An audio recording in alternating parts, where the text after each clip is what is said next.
Преди точно 150 години тук в тази гора едни хора са се събрали с една мечта и може би щяха да успеят, ако не беше едно предателство. Днес съм се отправил към Оборище и честно казано не съм сигурен колко от нас го асоциират дали с квартал в София, дали с българския вариант на Монополи или ще се сетим за Оборище, там някъде до Панагюрище, където преди около 150 години е имало тайно събрание. Пътя ми натам минава през селата на днешна България, между златни ниви и бедни улици, между трактори и Аудита и БМВ-та. Карам и се чудя как успяхме едни от нас да са свръхбогати, а други едвам да свързват двата края. Има нещо сбъркано в нашата държава и честно казано се чудя дали не се е объркало още преди 150 години по време на това тайно събрание. Най-фрапиращото за мен обаче не е контраста, а гнева. Гнева, който изпитваме днес като българи. Минах покрай тая изгоряла кола и нещо напълно нормално за мен, реших да попитам човека дали има нужда от помощ. А какво ми каза той? Оставам ви на вас да чуете. Нещо по-бом, нужда от помощ. Оле? Нужда от помощ нещо или? Помощ няма нищо. Тя кога е сгоряла тази кола? Оле не. Ами що ни я махат? Дигай се и да оглеждаш. Що? И по-оглеждаш такъв. По-оглеждаш, хайде. След такива срещи, доста често се чудя дали не сме забравили какво означава да се жертваш за нещо по-голямо от теб, за някаква кауза, за някаква свобода. Как за Бога от събрание на герои стигнахме до нивото на безразличие и страх. Минавам през Тополи-дол. Едно от онези села, които днес не означават нищо. Табелата му е толкова невзрачна, че можеш да го подминеш без да разбереш. А някога тук е заседавал комитет за априлското въстание. Можете ли да си представите, в това малко бедно село някой е рискувал всичко, за да се вдигне на бунт срещу цяла империя. А днес един ръждясал паметник. Никой не спира, никой не помни. Хората, заради които сме това, което сме, остават на дъното. И понякога се чудят дали ние наистина не заслужаваме съдбата си. Пътя ми към Оборище минава през типичните български красоти. Приятен път, лек вятър, любим мотор. Има нещо дълбоко българско в това усещане. Спирам за малко, просто да се полюбувам. Не съм на Малдивите, но ето я, родината. Все още е красива, но за жалост само там, където все още не сме я опозорили. Пътя рязко сменя характера си. Асфалта изчезва. Само чакъл и спомени. Спомням си как като бяхме деца карахме колелета по цял ден по прашните селски пътища между прасковите и ходихме за риба. Беше хубаво. А сега тези пътища са просто спомени от миналото, както и градините с праскови. Няма ги.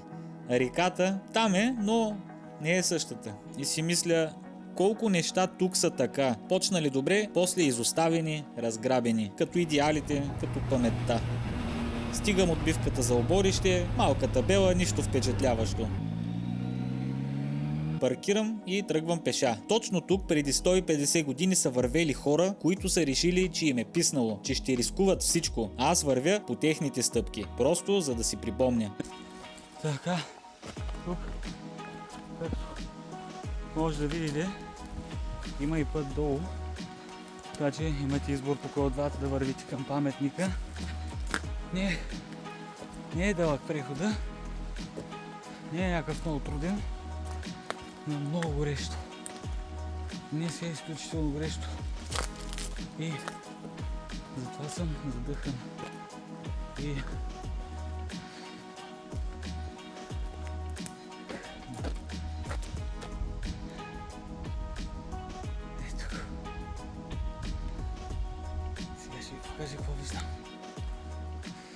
намирам се в местността Оборище, където през деня на 10, 11, 12 и 13 април пристигат 65 члена от 58 комитета. Честно казано, в историята съществуват доста версии относно броя на представителите и селищата, от които са дошли. Според чужди документи, броят на представителите е бил 300 души, Захари Стоянов на места ги дава 350, дори повече заедно с другите, които са присъствали на събранието, но общия брой едва ли е надхвърлял 150 човека. Самия Захари Стоянов твърди в записки по българските въстания, че е имало списък на представителите, който обаче е пазил в втория секретар на Бенковски. Именно в история на априлското въстание са посочени 65 делегати от 58 селища. Бих казал, че това е най-достоверният източник, защото върху паметника в местността Оборище са изписани имената на 67 представители, като за това е послужил именно списъкът в история на априлското въстание.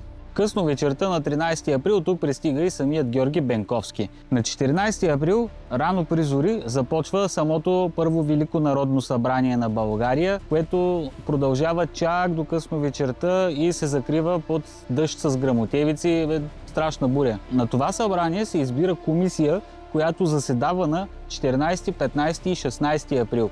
И тази комисия взима решението да се обяви въстание. И под сенките на тези вековни дъбове, под които се намираме, българите взимат едно от най-тежките и смели решения в живота си. На 1 май въстанието да избухне. Самото ми присъствие тук се усеща доста сюрреалистично.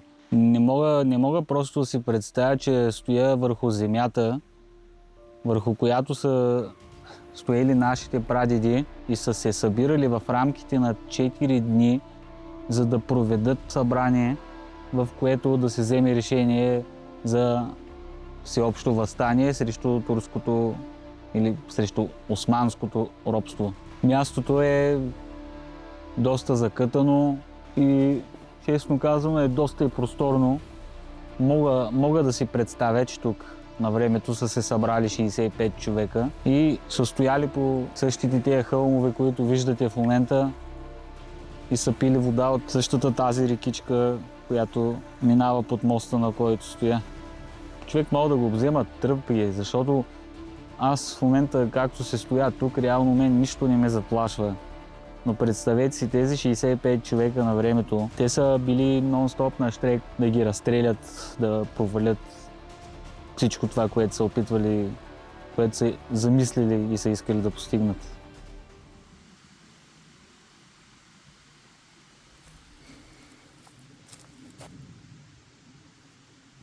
Може ли такова нещо? Може ли такова нещо? Намираме се дълбоко сред природата и някой улегофрен, без извинение, си е донесъл кенчето от Red Bull и си го е хвърлил тука. Не знам какво да кажа.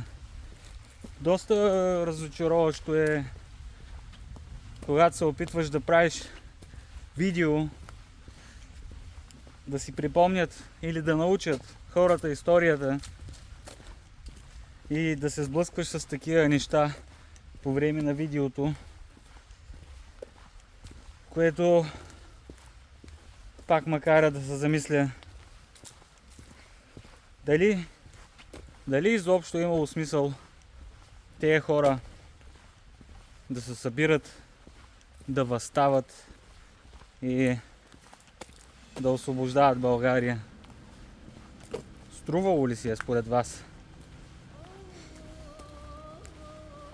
И докато аз се възмущавам за кенче хвърлено сред природата, нещо много по-страшно се случва преди 150 години. Някой предава събранието и всичко е на път да бъде осуетено. Въпреки това, въстанието избухва, макар и преждевременно. От един малък мост в още по-малката Копривщица прозвучава първия изстрел, който дава начало на въстанието. Именно оттам, под звуците на гърмежи и на камбанен звън, Каблишков изпраща прословутото кърваво писмо към Панагюрище. Времето за подготовка свършва. Време е за действие. Копривщица гори първа. Трябва да съм честен, но отиване ми се стори доста по-малко разстоянието, отколкото на връщане. Имам чувство, че върва от цяла вечност.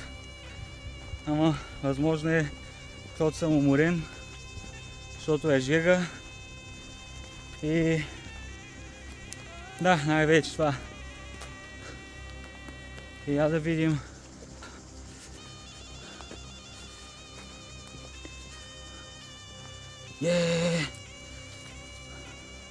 Мотора си още е там.